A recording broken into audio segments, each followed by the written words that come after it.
Kawaki Naruto சீரீஸ்ல இருக்கிற ஒரு முக்கியமான கேரக்டர். ஆல்ரெடி போருட்டோக்கு அவரோட ஆல் ஃபார்ம்ஸ் பற்றி ஒரு வீடியோ போட்டிருப்பேன். அப்போ எல்லாரும் கவாக்கிக்கும் இதே மாதிரி ஒரு வீடியோ போட சொல்லி கேட்டிருந்தீங்க. அதனால் இந்த வீடியோவில் கவாக்கியோட எல்லா ஃபார்ம்ஸையும் ப்ளஸ் ஃபைனல் ஃபார்மையும் சேர்த்து தான் பார்க்க போகிறோம். அதுக்கு முன்னாடி நம்ம சேனலுக்கு சப்ஸ்கிரைப் பண்ணிவிட்டு நம்ம சோஷியல் மீடியா பக்கங்களை ஃபாலோ பண்ணுங்கள். லிங்க் டிஸ்கிரிப்ஷனில் இருக்குது. Child Kawaki. கவாக்கியோட கேரக்டர் ஏன் இவ்வளோ ரூடாகவும் அடமண்ட்டாகவும் இருக்குன்னு நிறைய பேருக்கு டவுட் வந்திருக்கும். இதுக்கு முக்கியமான காரணம் அவரோட சைல்ட்ஹுட் தான். ஆமாம், கவாக்கி சின்ன வயசுல இருந்தே பல கொடுமைகளை அனுபவிச்சிருப்பாரு. கவாக்கிக்கு சொந்தம்னு சொல்லிக்க அவரோட குடிகார அப்பா மட்டும்தான் இருக்காரு. இவர் முன்னாடி ஷினோபியா இருந்திருப்பாரு. அப்புறம் குடிக்கு அடிமையாகி இருந்திருப்பாரு. இதனால கவாக்கியை தான் எப்போவுமே இவர் வேலைக்கு அனுப்புவார். கவாக்கி மரக்கட்டைகள் வெட்டுற வேலைக்கு போயிட்டு அதில் வர காசை அவங்க அப்பாவுக்கு சரக்கு வாங்கிட்டு வருவார். ஒருவேளை கவாக்கி இந்த வேலையை சரியாக செய்யலைன்னா அவங்க அப்பா கவாக்கியை அடி வெளுத்துருவார். இதுக்கு பயந்துக்கிட்டு கவாக்கி அவரோட வேலையை சரியாக செஞ்சுட்டு இருந்தார். என்னதான் இவரோட வாழ்க்கையில் பல கொடுமைகள் இருந்தாலும் ஒரு கோல்டு ஃபிஷ் வெண்டர் இவருக்கு ஆறுதலாக இருக்கார். இவர்கிட்ட இருக்கிற கோல்டு ஃபிஷ் கவாக்கிக்கு முதல் முறையாக ஒரு ரிலாக்ஸிங் ஃபீலை கொடுக்குது. இதை பார்த்த வெண்டர் கவாக்கியை கோல்டு ஃபிஷ் ஷோக்கு இன்வைட் பண்ணுறாரு. இந்த இன்விடேஷன் கவாக்கியோட பேக்கெட்டில் இருக்க அதை அவங்க அப்பா வாங்கி பார்த்துடுறாரு. தெரியாதவங்க கிட்ட இன்ட்ராக்ட் பண்ணதுக்காக கவாக்கியை அவங்க அப்பா அடிக்கிறாரு. இப்படி தொடர்ந்து அபியூஸ் செய்யப்பட்ட கவாக்கி ஒரு கட்டத்தில் கொடூரமாக தாக்கப்பட்டு ஒரு இடத்துல அடைச்சி வைக்கப்படுறாரு. அதுக்கப்புறம் கவாக்கியை அதிக விலை கொடுத்து ஒருத்தர் வாங்குறாரு. அதுதான் ஜீகன். இவர் கவாக்கிக்கு ஒரு நல்ல லைஃப்பை அமைச்சு கொடுக்கறதா சொல்லி கூட்டிகிட்டு போயிருப்பார். கவாக்கியோட அப்பாவும் இவரை வித்திருப்பார். ஆனால் ஜீகன் பல எக்ஸ்பெரிமெண்ட்ஸ்க்கு கவாக்கியை யூஸ் பண்ணி அவரை மேலும் மேலும் அப்யூஸ் பண்ணி இருப்பார். கவாக்கியோட குழந்தை பருவம் இப்படி தான் ரொம்ப கொடுமையாக இருந்துச்சு. காரா சைல்டு தனக்கு ஒரு புது அப்பா கிடைச்சிட்டாரு. இதுக்கு மேலே ஒரு சந்தோஷமான வாழ்க்கையை வாழ போகிறோம்னு நினச்சிட்டு இருந்த கவாக்கிக்கு செம ஷாக் காத்துட்டு இருந்துச்சு. ஆமாம், கவாக்கியை ஜீகன் காராங்கிற ஆர்கனைசேஷனோட எக்ஸ்பெரிமெண்ட் ஆப்ஜெக்டாக தான் மாற்றிருப்பார். ஆர்டிஃபிஷியல் வார்ம்ஸில் நிறைய குழந்தைகள் இருக்கிறத பார்த்த கவாக்கி பயங்கரமான பயத்தை எக்ஸ்பிரஸ் பண்ணி இருப்பார். இந்த எக்ஸ்பெரிமெண்ட் சாதாரண ஒன்று கிடையாது.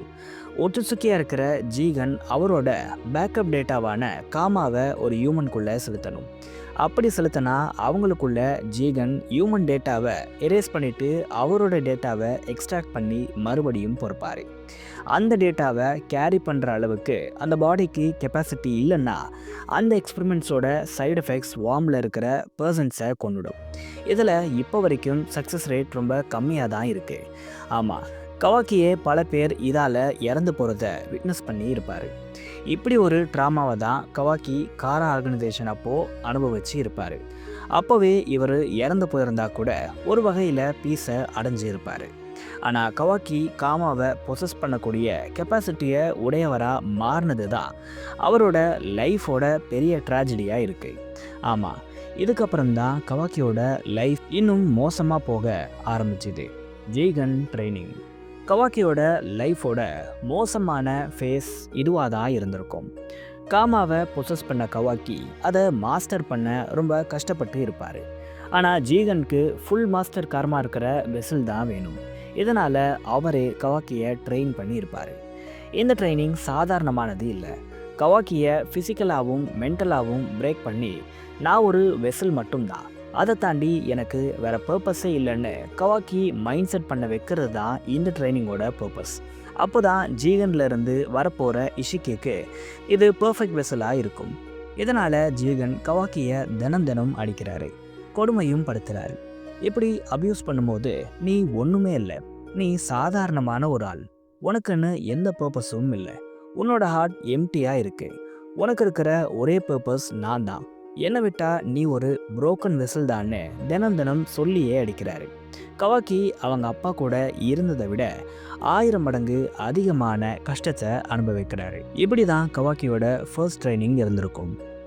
Beginning of karma. இந்த டைமில் கவாக்கி காராவோட லேப்லேருந்து எஸ்கேப் ஆகி இருந்திருப்பார். ஏன்னா சின்ன வயசுலேருந்து கஷ்டத்தை அனுபவித்த கவாக்கிக்கு இன்னும் நிறைய பிரச்சனைகள் அங்கே உருவாகுது. இவர் காமாவை பொசஸ் பண்ணதால நிறைய காரா மெம்பர்ஸ் இவரை பொறாமையாக பார்த்தாங்க. அதில் முக்கியமான ஆளாக கோட் இருக்காரு. இவருக்கு கவாக்கி மேலே செம்ம காண்டு. ஏன்னா இவரால் அந்த காமாவை பொசஸ் பண்ண முடியலை. இஷிக்கிக்காக சாகிறது ஒரு பெரிய வரமாக கோட் நினச்சாரு. ஆனால் அதே இஷிக்கி தன்னோட உடம்புல பானாக போகிறத நினச்சி சந்தோஷப்பட்டிருப்பாரு கோட். ஆனால் இவர் இந்த எக்ஸ்பிரிமெண்ட்டில் ஃபெயில் ஆகி இருப்பார். ஆனாலும் இவர் சாகாமல் ஒரு ஒயிட் காமாவை பொசஸ் பண்ணி இருப்பார். இது மூலயமா எந்த ஒட்சுசுக்கியாலையும் பான் ஆக முடியாது. இந்த காமா வெறும் வெப்பனாக மட்டும்தான் யூஸ் பண்ணப்படும். இதனால் கோட் கவாக்கியை விட பவர்ஃபுல்லாக இருந்தார். கவாக்கிக்கு அதிகமான டார்ச்சரையும் கொடுத்தாரு. இவர் மட்டும் இல்லை, மற்ற காரா மெம்பர்ஸும் கவாக்கியை புள்ளி பண்ணியிருப்பாங்க. ஒரு கட்டத்தில் இதெல்லாம் தாங்க முடியாமல் தான் கவாக்கி அங்கேருந்து எஸ்கேப் ஆகியிருப்பார். பொருட்டோவோட கண்ணிலையும் பட்டிருப்பாரு. Karma unleash. கவாக்கி காராவோட லேப்ல இருந்து தப்பிச்சு வர்றதை யார் நோட் பண்ணாங்களோ இல்லையோ, ஜீகன் நோட் பண்ணியிருப்பாரு. அவரை பிடிக்கிறதுக்கு ஒரு காரா மெம்பரை ஜீகன் அனுப்புவார். அவர் தான் காரோ. இந்த காரோவும் சாதாரணமான ஆள் இல்லை. இஷிக்கி காமாவை பொசஸ் பண்ணுற பொட்டென்ஷியல் இவர்கிட்டையும் இருந்திருக்கும். ஆமாம், இனிஷியலாக இவர் தான் இஷிக்கியோட வெசலாக சூஸ் பண்ணப்பட்டிருப்பார். அப்புறம் இவரை ரிஜெக்ட் பண்ணி இருப்பாங்க. இவர் செம ஷார்ட் டெம்பர், பயங்கரமாக கோவப்படக்கூடிய ஒரு ஆள். இவர்கிட்ட எப்படியாவது கவாக்கியை கொண்டு வர சொல்லி ஆர்டர் போட்டிருப்பாங்க. அதனால் காரோ கவாக்கியை அடி பொழந்து அன்கான்ஷியஸ் ஆக்கி தூக்கிட்டு போக வந்திருப்பாரு. கவாக்கியும் முடிஞ்ச அளவுக்கு காரோ கிட்ட இருந்து எஸ்கேப் ஆக பார்த்துருப்பாரு. ஆனால் ஒரு கட்டத்தில் கவாக்கி ஓடுறத ஸ்டாப் பண்ணியிருப்பாரு. காரோவுக்கு காமாவோட பவர்ஸ் என்னன்னு கவாக்கி காட்ட நினச்சிருப்பாரு. அப்போதான் கவாக்கி அவரோட காமா பவர்ஸை அன்லீஷ் பண்ணுறாரு. காரோவோட கதையையும் முடிக்கிறாரு. கவாக்கி உசுமாக்கி பெரிய டிஸ்ட்ரக்ஷனை காஸ் பண்ண கவாக்கி லீஃப் வில்லேஜுக்குள்ளே கொண்டு செல்லப்படுறாரு.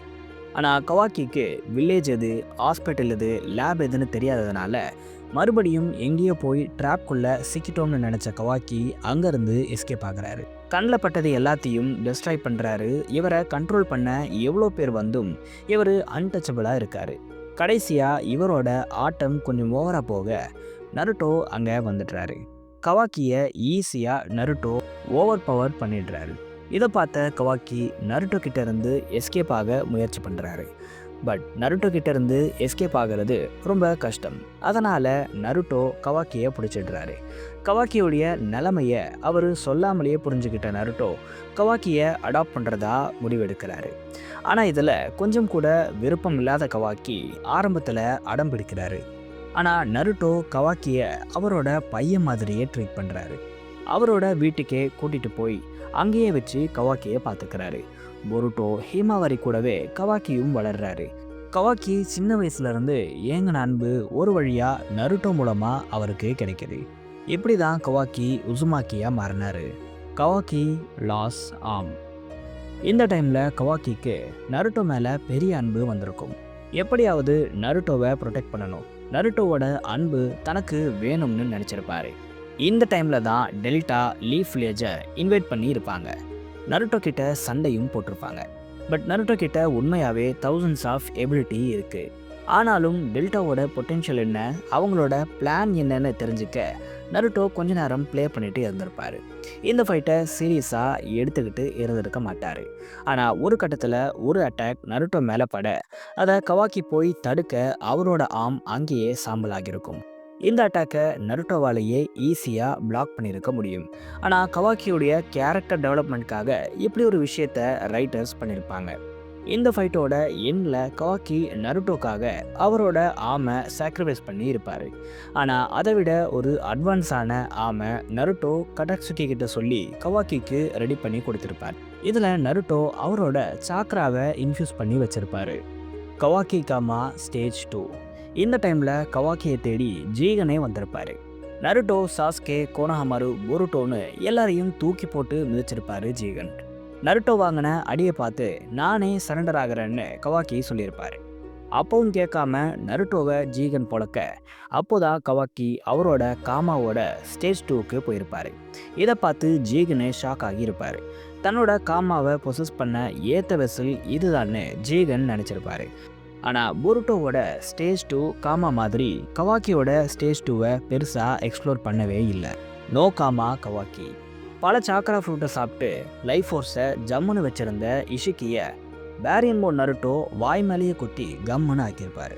அவரோட லைஃப் டைம் ரொம்ப நேரத்துக்கு நீடிக்காதுன்னு தெரிஞ்சு கவாக்கி மேலே அவரோட காமாவை இம்ப்ளான்ட் பண்ண போன இஷிக்கிக்கு ஷாக் காத்துட்டு இருந்துச்சு. சின்ன வயசுல இருந்து கொடுமையை பண்ணி வளர்த்த கவாக்கி இந்த டைமில் இஷிக்கிக்கே ஆட்டம் காட்டியிருப்பான். கவாக்கியை அவரோட கோக்குகனை வச்சு கூட இஷிக்கியால் கண்டுபிடிச்சிருக்க முடியாது. கடைசியாக கவாக்கியே வாலண்டியராக போய் சரண்டர் ஆன உடனே கட்டிப்பிடிச்சி காமாவை பதிய வைக்கலாம்னு பார்த்தா அது ஷேடோ க்ளோனாக இருந்திருக்கும். சீரீஸில் நிஞ்சிட்சு மேலே பெருசாக ஆசை வைக்காத கவாக்கி முதல் முறையாக நிஞ்சிட்சுவை யூஸ் பண்ணி ஒரு ஏலியனையே ஏமாற்றி இருப்பார். சாக்ரா ஃப்ரூட்டை சாப்பிட்டு காட் லெவல் பீயிங்காக மாறணும்னு குறிக்கோளாக இருந்த இஷிக்கி கறிக்கட்டையாக மாறியிருப்பார். காமாவை எங்கேயும் இம்ப்ளான்ட் பண்ணாததால் இஷிக்கியோட கதை முடிஞ்சிருக்கும். கவாக்கியோட காமாவும் அழிஞ்சிருக்கும். காமா ரீஅவேக்கன். இந்த சுச்சுவேஷனில் ஒரு பக்கம் கோட், இன்னொரு பக்கம் மோமோஷிக்கின்னு கவாக்கியை கோவில் மணி மாதிரி மாற்றி மாற்றி அடிச்சு இருந்திருப்பாங்க. கவாக்கியால் நருட்டோவை காப்பாற்றவே முடியாதாங்கிற ஒரு சுச்சுவேஷன் அது. எப்படிடா இவங்களை சமாளிக்கலாம்னு நினச்ச கவாக்கிக்கு பட்டுன்னு ரீஅவேக்கன் ஆகுது காமா. அதுக்கப்புறம் கவாக்கி கோட் பொருட்டோவை மாற்றி மாற்றி பழக்கிறாரு. இதுக்கு மேலே இங்கே இருந்தால் உயிருக்கே உத்தரவாதம் இல்லைன்னு சொல்லிட்டு கோட் நழுவ தனியாக பொருட்டோ மட்டும் சிக்கிடுறாரு. இனிஷியலாக பொருட்டோவை லைட்டாக தட்டின கவாக்கி ஃபைனலாக பொருட்டோவை நருட்டோ முன்னாடியே கொண்டு இருப்பார். கவாக்கியோட காமா முன்னை விட பவர்ஃபுல்லாக வேற மாறி இருக்கும். இதுக்கு காரணம் அமடோ செஞ்ச சேட்டைகள் தான். இவரால் தான் கவாக்கிக்கு மறுபடியும் காமா கிடைச்சிருக்கும். Kawaki traitor. பொருட்டோவை கொண்டு அப்புறம் நருட்டோ கவாக்கியை ஜெயிலில் போடுவார்னு பார்த்தா ஹாஸ்பிட்டலில் படுக்க போட்டு 3 வேளையும் சாப்பாடு போட்டிருப்பாரு. ஆனால் கவாக்கி நருட்டோவை எதிர்த்து யார் வந்தாலும் இப்படி தான் கொல்லுவேன்னு சொல்லியிருப்பார். கவாக்கி நினச்ச மாதிரி பொருட்டோ சாகாமல் மோமோஷிக்கியோட ஹெல்ப்பால் மறுபடியும் வந்திருப்பார். இதை பார்த்த கவாக்கி இதுக்கு ஒரு முடிவு கட்டியே ஆகணும்னு நினச்சிருப்பாரு.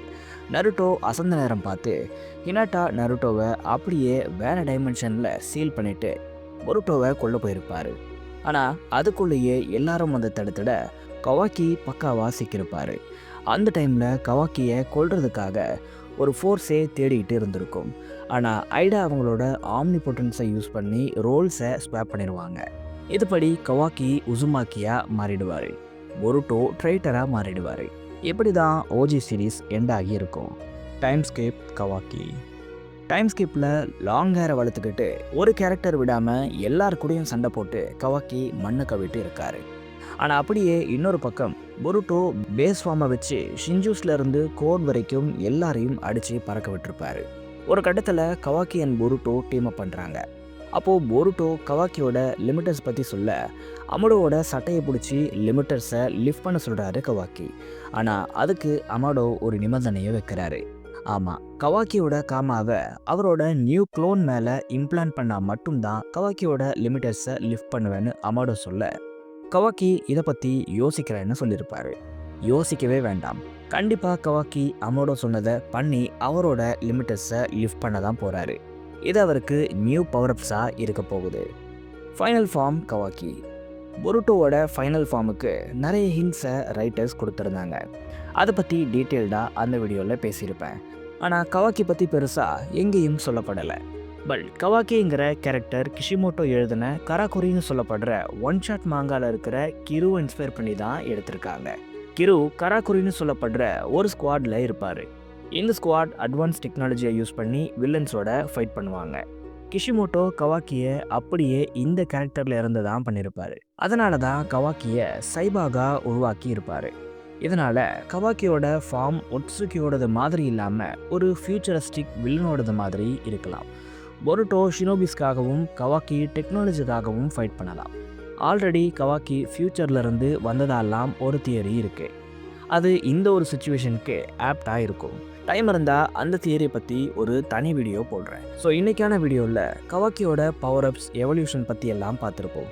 அடுத்து எந்த அனிமையிலேருந்து என்ன வீடியோ போடலாம்னு மறக்காமல் கமெண்ட்ஸை சொல்லுங்கள்.